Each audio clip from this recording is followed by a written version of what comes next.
JEE main ఫలితాల్లో ముగ్గురు తెలంగాణ విద్యార్థులతో 100% తో తెలంగాణ ఫస్ట్ నారాయణదే.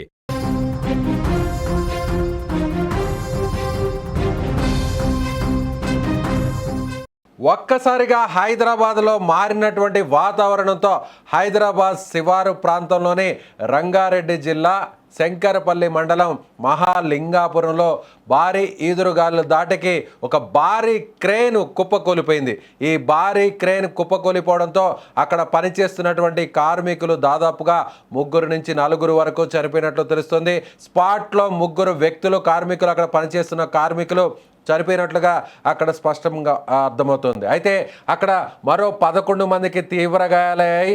ఈ గాయపడినటువంటి వారందరినీ కూడా స్థానికంగా ఉన్నటువంటి హాస్పిటల్కు తరలించారు. ముఖ్యంగా గాయపడి ప్రస్తుతం చికిత్స పొందుతున్న వారిలో మృతుల సంఖ్య మరింత పెరిగే అవకాశం ఉన్నట్టుగా తెలుస్తుంది.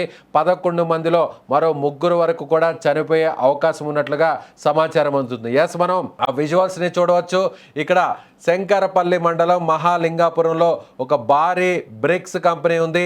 ఎన్సిసి సంస్థకు సంబంధించినటువంటి ఈ బ్రిక్స్ తయారీకి సంబంధించిన ఫ్యాక్టరీలో ఈ ఘటన చోటు చేసుకుంది. హైదరాబాద్తో పాటుగా హైదరాబాద్ చుట్టుపక్కల ఒక్కసారిగా వాతావరణం మారిపోయినటువంటి సంగతి తెలిసిందే. అయితే ఈ వాతావరణం మారడంతో భారీగా ఈదురుగాలులు ఈ ప్రాంతం అంతా కూడా వీచాయి. దాదాపుగా ఒక 100 నుంచి 150 అడుగుల ఎత్తున్నటువంటి ఈ భారీ బ్రిక్స్ క్రేన్ ఒక్కసారిగా కుప్పకూలిపోయింది.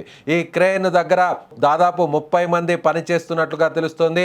అయితే ఆ క్రేన్తో పాటుగా క్రేన్ చుట్టుపక్కల ఉన్నటువంటి ఒక భారీ షెడ్ కూడా నేలమట్టమైనటువంటి పరిస్థితి. అయితే ఈ క్రేన్ కింద, ఈ షెడ్ కింద దాదాపు ఒక 10-11 మంది చిక్కుకుపోయారు.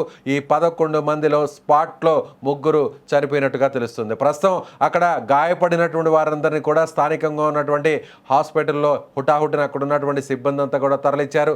ప్రస్తుతం అక్కడ కొంతమంది చికిత్స పొందుతున్నారు, మరికొంతమంది ట్రీట్మెంట్ తీసుకుంటూనే చనిపోయినట్లుగా తెలుస్తుంది. అయితే అక్కడ ఉన్నటువంటి 30 మంది, సో ఆ షెడ్ కింద ఆ క్రేన్ చుట్టుపక్కల పనిచేస్తున్నటువంటి 30 మందికి ఎంతమందికి తీవ్ర గాయాలు అయ్యాయి అనేది కూడా సమాచారం తెలియాల్సి ఉంది. అయితే మృతుల సంఖ్య 3 కాకుండా మరింత పెరిగేటువంటి అవకాశం ఉంది. వీరందరికీ కూడా తీవ్ర గాయాలయ్యాయి. గాయపడినటువంటి 11 మంది అపస్మారక స్థితిలోకి వెళ్ళిపోయారు. సో ఆ 11 మందితో పాటుగా మరికొంతమందికి కూడా గాయాలైనట్లుగా తెలుస్తుంది. గాయపడినటువంటి వారందరికీ ప్రస్తుతం అక్కడ హాస్పిటల్లో చికిత్స పొందుతున్నటువంటి దృశ్యాలు కనిపిస్తున్నాయి. ఎస్, అక్కడ మనం గాయత్రి హాస్పిటల్స్కి వీళ్ళందరినీ కూడా తీసుకువెళ్ళినటువంటి పరిస్థితి. సో ఆ భారీ క్రేన్ ఒకసారి చూడవచ్చు. క్రేన్ అంటే మనకి ఒక స్థాయిలో కనిపిస్తుంది, కానీ ఇక్కడ మనకు కనిపిస్తున్నటువంటి ఆ క్రేన్ చూస్తే ఒక భారీ కట్టడానికి సంబంధించినటువంటి ఏ విధంగా ఈ ఎక్విప్మెంట్ని వాడతారో అంతటి ఈ భారీ క్రేన్ కూలిపోయిందంటే ఆ విజువల్స్ మనకి చాలా స్పష్టంగా కనిపిస్తుంది. అందులో దాదాపుగా 30 మంది పనిచేస్తారు ప్రతినిత్యం.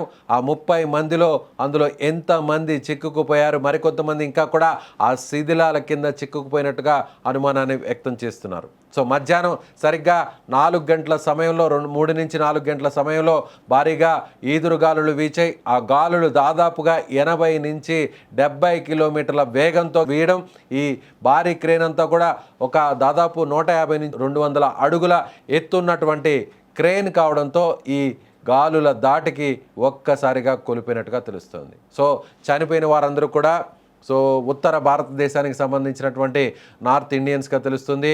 వీరందరూ కూడా పొట్టకూటి కోసం రాష్ట్రం నుంచి వీరందరూ కూడా ఇక్కడికి తరలి వచ్చారు.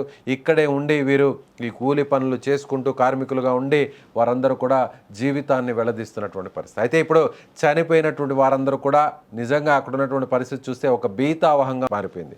ఆ విజువల్స్లోనే మీకు చాలా స్పష్టంగా అర్థమవుతుంది. మొత్తం నేలమట్టం అయిపోయింది. అక్కడ ఉన్నటువంటి భారీ క్రేన్తో పాటు చుట్టుపక్కల ఉన్నటువంటి రేకులు, ఆ షెడ్స్ అన్నీ కూడా కూలిపోయినటువంటి పరిస్థితి. సో హైదరాబాద్లో ఒక్కసారిగా మారినటువంటి వాతావరణం, ఒక్కసారిగా వీచినటువంటి ఈ ఈదురు గాలుల దాటికి రంగారెడ్డి జిల్లా శంకరపల్లి మండలం మహాలింగాపురంలో ఈ ఘటన చోటు చేసుకుంది. ఎన్సిసి సంస్థకు సంబంధించినటువంటి బ్రిక్స్ ఫ్యాక్టరీలో ఈ ఘటన జరిగింది. భారీ కట్టడాలకి వినియోగించేటువంటి ఈ బ్రిక్స్ అన్నీ కూడా ఇక్కడే తయారు చేస్తారు. ఇది ఒక పెద్ద ఫ్యాక్టరీ. దాదాపుగా ప్రతినిత్యం ఇక్కడ 100 మంది పనిచేస్తున్నటువంటి పరిస్థితి. సో ఆ 100 మందిలో ఈ క్రేన్ చుట్టుపక్కలే, ఈ క్రేన్ కిందే దాదాపు 30 మంది పనిచేస్తున్నారు. 30 మందిలో 11 నుంచి 15 మంది గాయపడ్డారు. అందులో 3 ఇప్పటికే చనిపోయినట్టుగా ధృవీకరించారు.